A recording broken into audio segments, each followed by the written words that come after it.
It's been 30 minutes now, about 30 minutes, and I'm gonna check the brownie.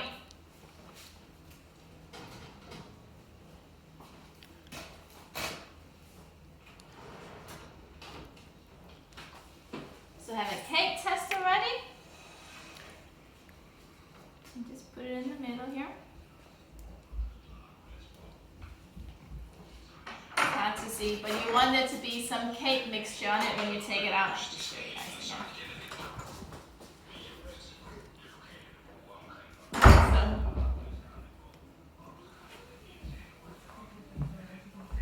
So basically you don't want your cake tester to come out clean. You want to make sure that you have a little bit of mixture on it.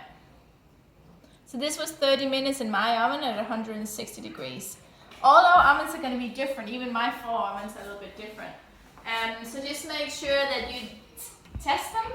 And if it bakes too quickly next time, just maybe do 155 degrees and test them after 30 minutes. So and whatever you do, just make sure you make notes so it's easy for you to remember. So we gotta let it cool down at least 5 minutes in your tin before you take it out, otherwise it's just gonna break straight away, so make sure that you cool down your cake a bit. And I love to see your pictures, so tag me in them and use the hashtag #BakeWithMaria@home. And also I'll post it, it will be on Instagram for 24 hours, but I'll post it also on YouTube if you want to catch up with it. I'll put the ingredients on YouTube as well. But any questions, just let me know. Otherwise, make sure that it cools down 5 minutes in your tin, probably another 10 minutes on the cooling rack before you cut into it.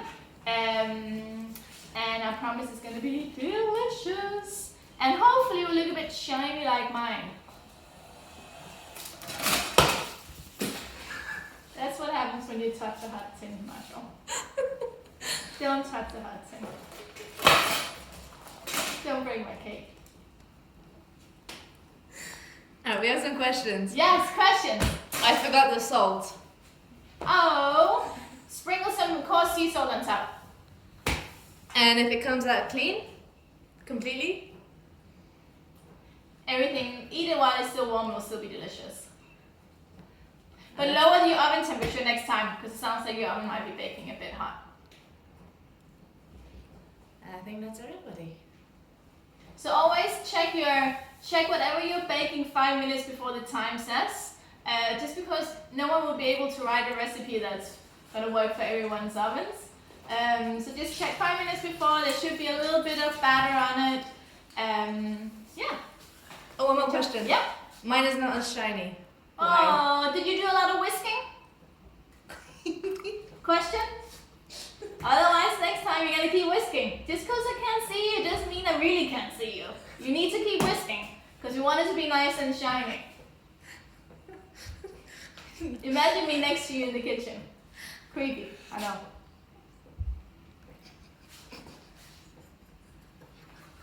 Any other questions?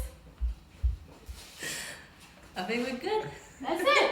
Excellent, guys. Thank you so much for joining me today. Oh, there's one more. Oh, one more question.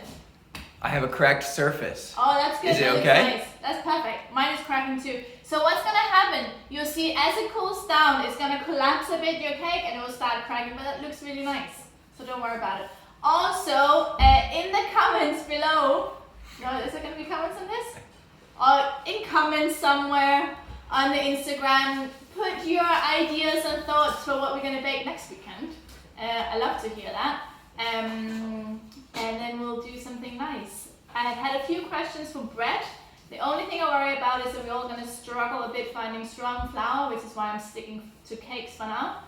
But hopefully, maybe it's going to be easier in the future to get a bit strong flour, and we can do maybe some cinnamon buns or something like that. But just put in the comments somewhere your thoughts for next weekend's bake-along. Those pictures? Oh, yeah, I've said this. Benny, reminding me again, please post some pictures, tag it, hashtag it with #BakeAtHomeWithMaria. And yeah, I love to see your pictures. Awesome, guys. Thank you. Perfect.